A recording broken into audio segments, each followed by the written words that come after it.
Apreciados colegas y compañeros de Costa Rica, Honduras, Guatemala, Nicaragua y Panamá. A continuación tengo el agrado de presentarles a la licenciada Maylin Medina Pérez, quien nos disertará en esta jornada de actualización pedagógica virtual sobre el tema Afrontando el cansancio en los docentes y las situaciones actuales. Maylin Medina Pérez es licenciada en Psicología por la Universidad Latina de Panamá y cuenta con una maestría en Psicología Clínica de Niños y Adolescentes de la Universidad Santa María la Antigua. Ha sido psicóloga de práctica profesional en el Instituto de Medicina Legal y Ciencias Forenses y del Ministerio de Desarrollo Social de la República de Panamá. Psicóloga coordinadora del Gabinete Psicopedagógico del Instituto Panamericano. Ha ejercido práctica profesional de maestría en Psicología Clínica de Niños y Adolescentes en las aldeas infantiles SOS y en el hogar Nuestra Señora. Es psicóloga del Colegio Brader y ejerce en la Clínica Psicológica y de Terapia Familiar de la Universidad Santa María la Antigua. Por favor, demos la bienvenida a la licenciada Maylin Medina Pérez. Hola, muy buenas tardes. Muchísimas gracias, señor Gerardo. Muchísimas gracias a la familia de Susaeta por esta invitación tan agradable y por estar nuevamente en sus espacios virtuales. Prácticamente estoy viendo aquí mensajes de varios lugares de Centroamérica y de verdad me siento muy complacida de poder llegar con este mensaje a cada uno de sus hogares y poder aportarles en su vida. Vamos a estar tocando este tema que es afrontando el cansancio en los docentes y las situaciones actuales. Prácticamente desde que inició la pandemia hasta ahora, pues el cansancio, el desánimo y las malas noticias son como lo del día a día. Y pues es motivo por esto que estamos pues presentando este tema para todos ustedes, para los que lidiamos con la parte académica en escuelas. Sabemos que esta es una tarea bastante difícil, la que nos atañe pues a todo este grupo de maestros y de todos los docentes, todo el personal administrativo que labora en los colegios. Sabemos que pues estos son momentos de crisis. Y antes que nada, pues quisiera definir un poquito lo que es el término de cansancio. Cansancio viene siendo esta falta de fuerzas que resulta de haberse fatigado y que es como esta relación que lleva con la fatiga, que es la sensación de falta de energía y de agotamiento por el cansancio.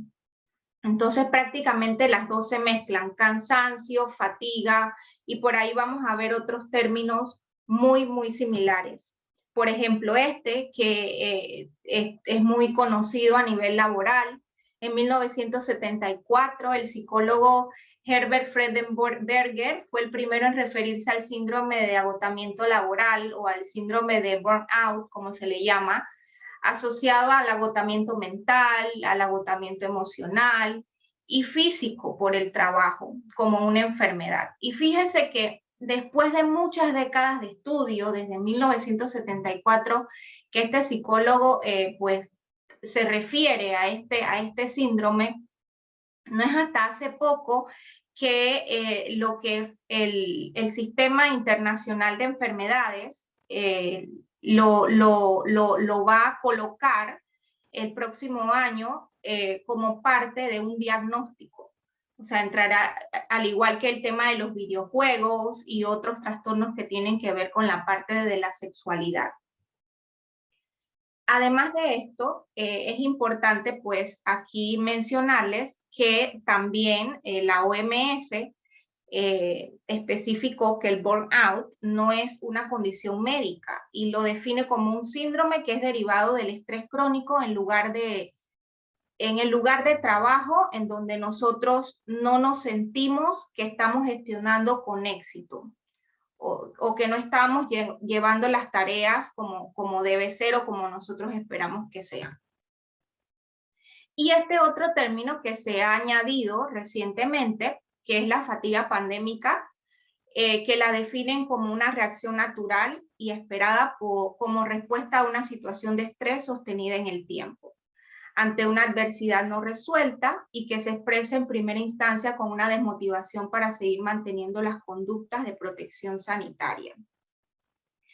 Es importante mencionar que la fatiga pandémica tiene efectos sobre la salud mental de las personas, y hemos visto también que se han incrementado esta cantidad de absentismos y sobre todo una baja por enfermedades médicas en la población docente. Y es por eso que es importante que nosotros aquí traigamos lo que es la salud mental, o que hablemos de salud mental. La OMS define la salud mental como un estado de bienestar en el cual el individuo puede afrontar las dificultades normales de la vida, donde el individuo puede trabajar de forma productiva, donde el individuo es consciente de sus propias capacidades y también donde el individuo es capaz de hacer una contribución a la comunidad o a su comunidad en donde pues esté. Y ahora pues yo quiero que cada uno en el espacio en donde se encuentren tengan esta imagen en su cabeza, ¿no? En su mente. Y llamémosle a esto un esquema mental, que es como este estado de paz, de relajación.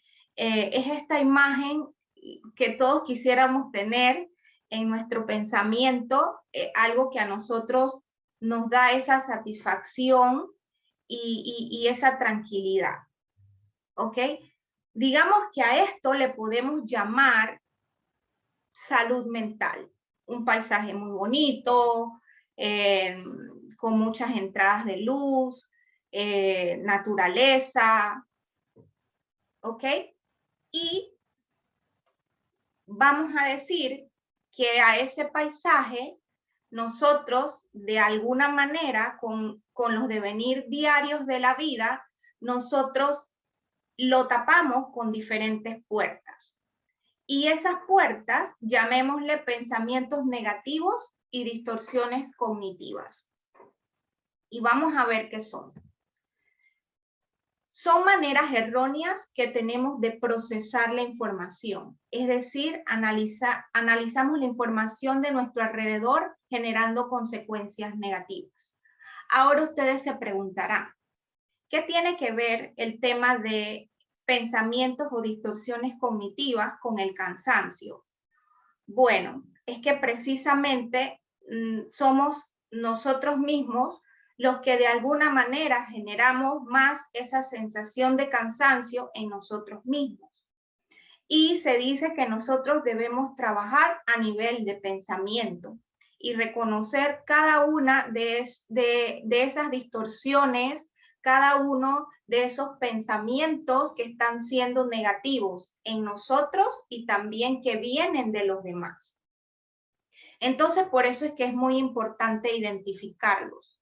Allí entonces decimos que estamos afrontando nosotros desde nosotros. Hablemos primero de este tipo de pensamiento, distorsión o idea cognitiva que se llama polarización. Y les voy a pedir que vayan llevando como el registro de cuál es la característica de cada uno y así ustedes puedan definirse cuál es el que más ha estado como presente en su vida. La polarización es pensar blanco o negro, no hay grises, es pensar todo en extremo y todo tiene que ser perfecto o no vale nada. Una alternativa para este pensamiento es pensar en ejemplos o situaciones que no sean extremos. Encontrar los intermedios, pensar en los grises, por ejemplo, ayuda al pensar que las cosas tienen solución y que hay otras posibilidades. No solamente como que los extremos donde muchas veces como que buscamos colocarnos. Si no está como nosotros pensamos, si no es blanco o si no es negro, si no salió muy bien, si hubo alguna falta, entonces no sirve. Ese es un pensamiento polarizado y obviamente nos carga. Otro tipo de pensamiento distorsionado es la sobregeneralización. ¿De qué trata? Bueno, trata de a partir de un hecho aislado hacer una norma general. Por ejemplo, si algún día una cosa sale mal, siempre entonces va a salir mal. Términos como siempre, nunca, todo, a partir de una experiencia particular, son de sobregeneralización. A veces solemos mucho decirlo y no nos damos cuenta. Somos mucho de decir, a mí nunca me va a pasar eso, o a mí siempre me pasa eso, o también somos de pensar, siempre todo me sale mal. Entonces, esas son generalizaciones que obviamente en las que caemos usualmente y no nos damos cuenta.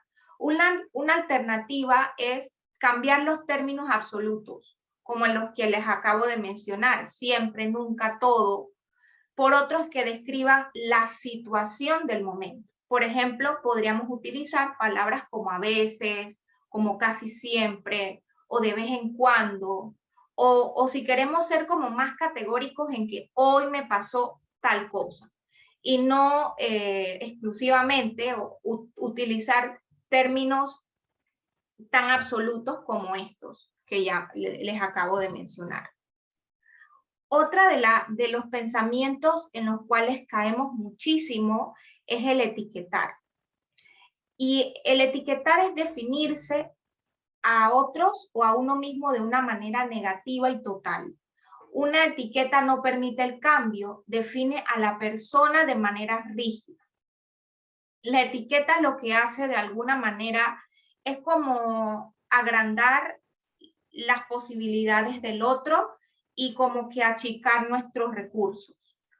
Y aquí recuerdo muchísimo a uno de mis pacientes con los que he estado trabajando este tipo de abordaje que se llama más que todo cognitivo-conductual, en donde él hacía énfasis en que la universidad en donde estaba su amigo era wow, era lo máximo, allí enseñaban súper bien el inglés, lo hablaban súper bien, y diferente a la mía, o sea, o diferente a la de él, que decía que son unos frescos o que son no sé qué cosa, y ahí él sin darse cuenta estaba como que poniendo etiqueta a que la universidad de él era como de menos valor que la de la otra persona. Si alguien hace o dice algo, significa solo eso. Esa es una alternativa, que es algo que pasa una vez.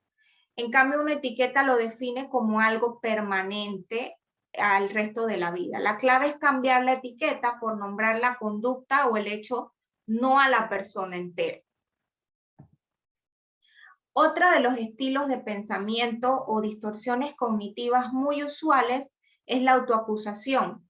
Es asumir las culpas sin ser el responsable, sentirse culpable de las cosas que están fuera del alcance de uno mismo.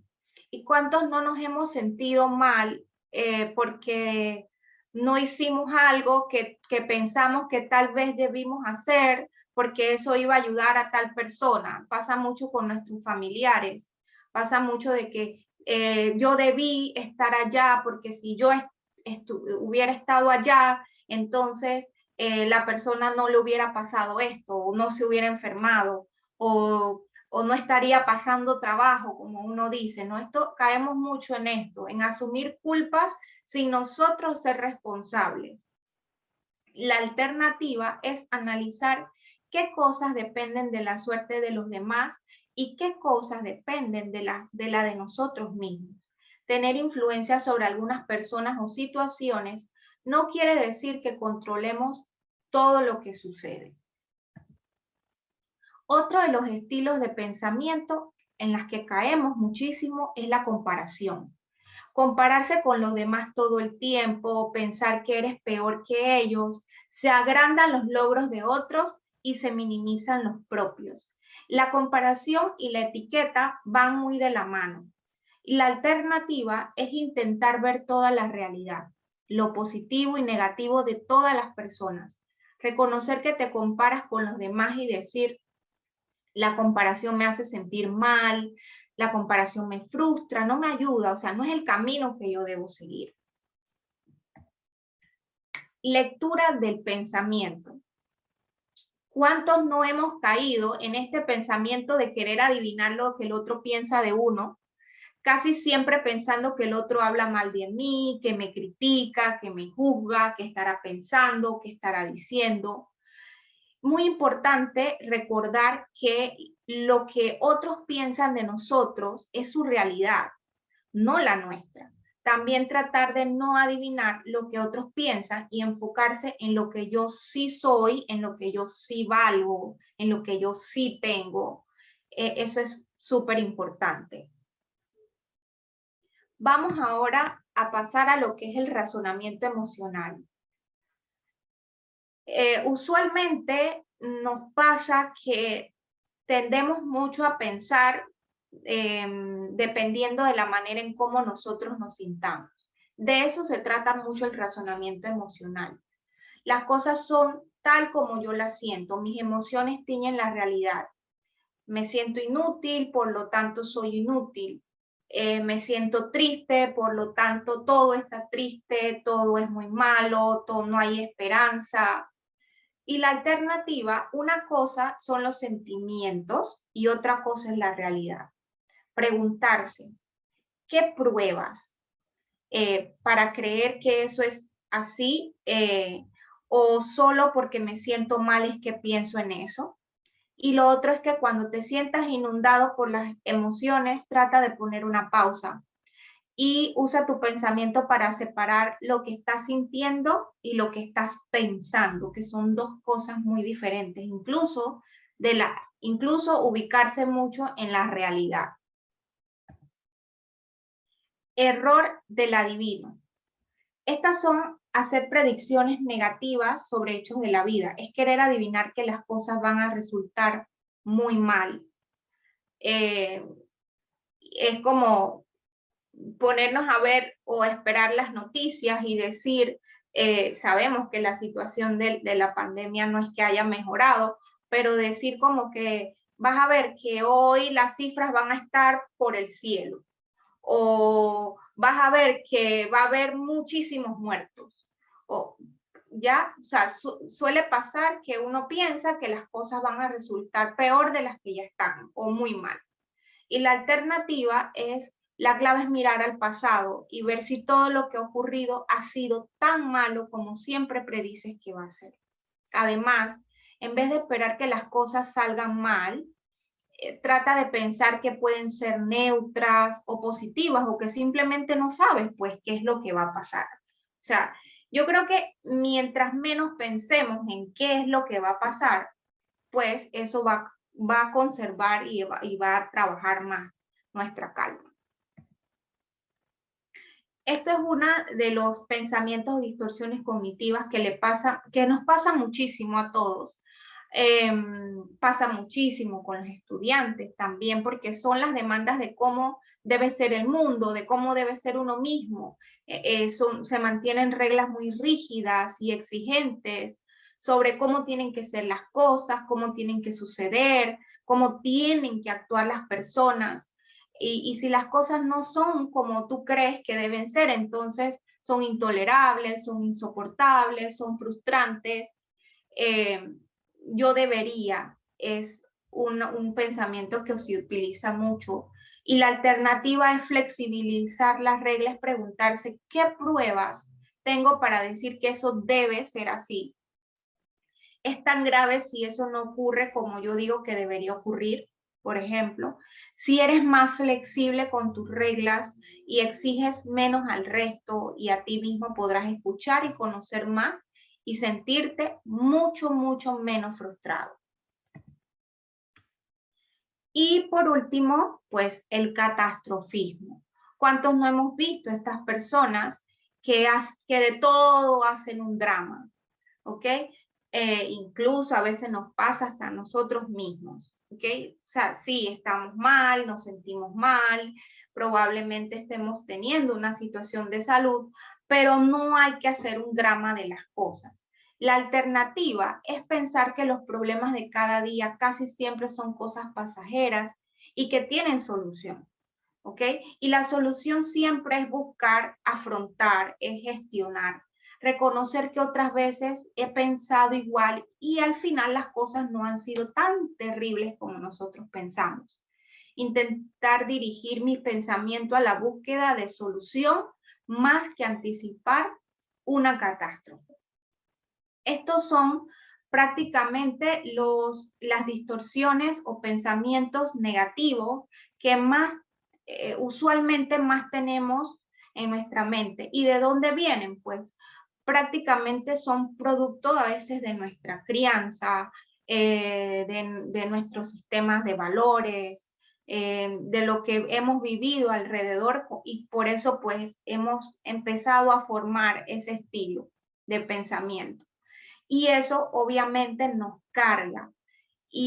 ¿Por qué? Porque no viene es algo que no viene de afuera, es algo que viene de nosotros mismos. Es algo que sale de aquí, de nosotros mismos, es algo que de alguna manera a veces nos mantiene como si fuéramos una marioneta y que creemos fielmente en ellos cuando en realidad son algo, digamos que distorsionados de la realidad. Okay. Ahora, además del tema de los pensamientos, de los cuales les acabo de hablar, obviamente hay cosas que de alguna manera nos traen cansancio, además de nuestros pensamientos, además de cómo está nuestra salud mental, y es el uso de las pantallas. Esto es algo que ha aumentado las horas por el tema de las clases virtuales, por los estudios. Ahorita mismo están tomando una formación y pues tienen que estar conectados. Pero es importante que cuando usted utilice pantalla, usted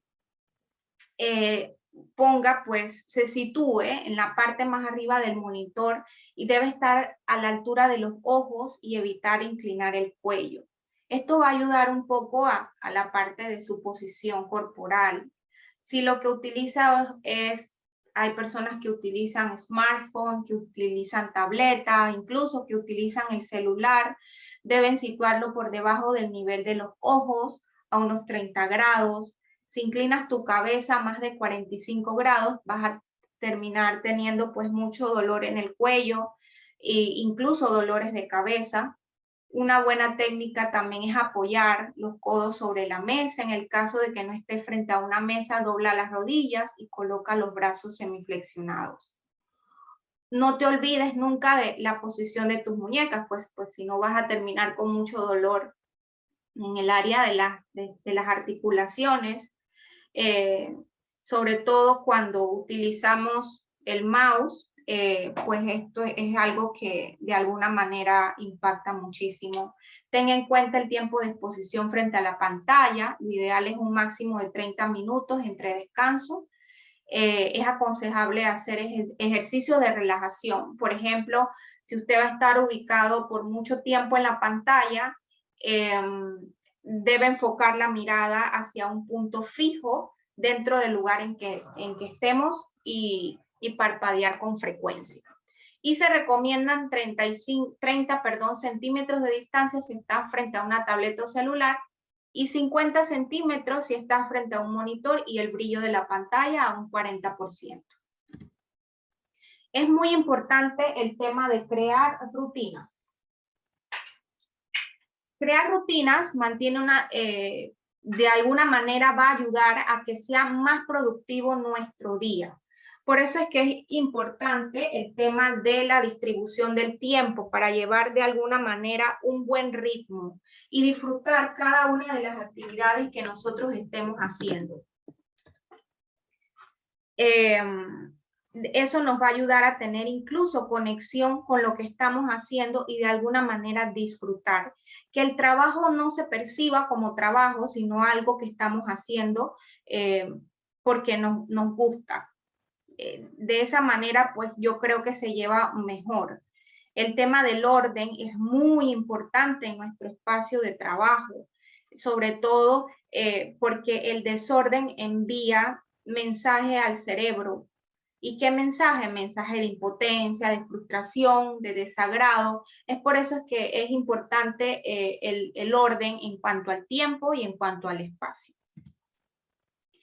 Tiempo de ocio, practicar deportes, organizar salidas, ayudar en la casa, jugar en casa o al aire libre, organizar fiestas familiares, hacer visitas culturales y ayudar a los demás. Esto es algo que de alguna manera pues nos ayuda mucho a desconectarnos un poco de la rutina, de lo que es en sí, lo que hacemos de lunes a viernes, incluso los fines de semana. El desconectarnos de la pantalla y hacer actividades al aire libre, actividades de contacto, que nos ayuden a estar como en sintonía, en sincronización con otras personas, de alguna manera nos ayuda y se liberan cualquier cantidad de neurotransmisores que nos ayudan de manera muy positiva a nuestro funcionamiento cerebral.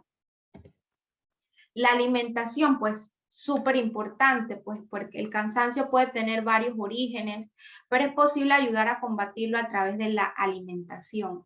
Algunos alimentos y bebidas pueden incrementar la sensación de fatiga. Por ejemplo, aquellos con altos contenidos de azúcar pueden aumentar temporalmente la energía, pero este aumento a menudo lleva a un bajón un poco después.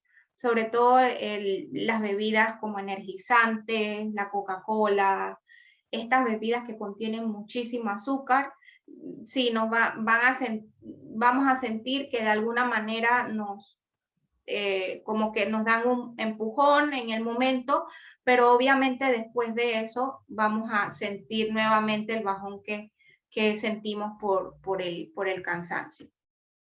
Y cansancio porque yo creo que una de las cosas más importantes que nos ayudan a nosotros a mantener tanto la buena salud mental, física, espiritual y todo es la higiene del sueño.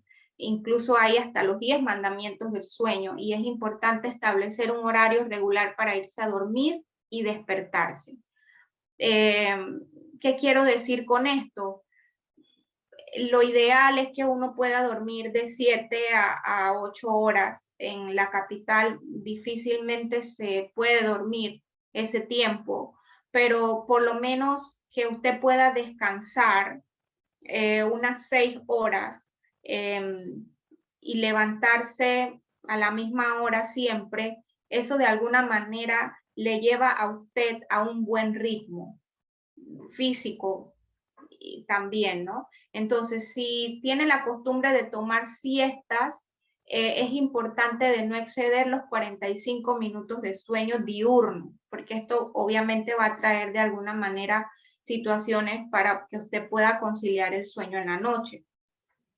Evitar la ingesta excesiva de alcohol 4 horas antes de acostarse, evitar fumar, evitar la cafeína 6 horas antes de acostarse. Esto incluye el café, té y muchos refrescos, así como los chocolates y bebidas con coca. Evitar alimentos pesados, alimentos que sean muy picantes o azucarados 4 horas antes de acostarse. Es preferible pues tomar un refrigerio ligero antes de acostarse. Hacer ejercicio regularmente, pero para aquellos que tienen problemas del sueño, no es aconsejable que los haga antes de acostarse o en la noche. Usar ropa cómoda para dormir y acogedora, establecer una temperatura ambiental cómoda y mantener la habitación ventilada. Trate de bloquear ruidos, distractores y evita la mayor cantidad de luz posible, sobre todo la luz del celular, que baja los niveles de producción de melatonina en el cerebro y entonces pues por eso nos queremos mantener despiertos. Y haz de la cama un lugar exclusivo para dormir, no realices otro tipo de actividad, como por ejemplo llevarse el trabajo para la cama o por lo yo suelo mucho aconsejar que se busque otro lugar fuera de la habitación para lo que es trabajar. Y si no se tiene, pues de alguna manera condicionar un espacio pequeño dentro de la habitación, pero que usted sepa que ese espacio es para el trabajo y que la cama está reservada para descansar. Y pues vengan a mí todos los que van cansados llevando pesadas cargas, yo los aliviaré. Carguen con mi yugo y aprendan de mí que soy paciente y humilde de corazón y sus almas encontrarán descanso, pues mi yugo es suave y mi carga es liviana. Muchísimas gracias a todos por su atención. Les mando un abrazo así bien cálido, fuerte desde Panamá y todas las provincias de aquí de nuestro país que se conectaron pues para escuchar esta presentación. Muchas gracias.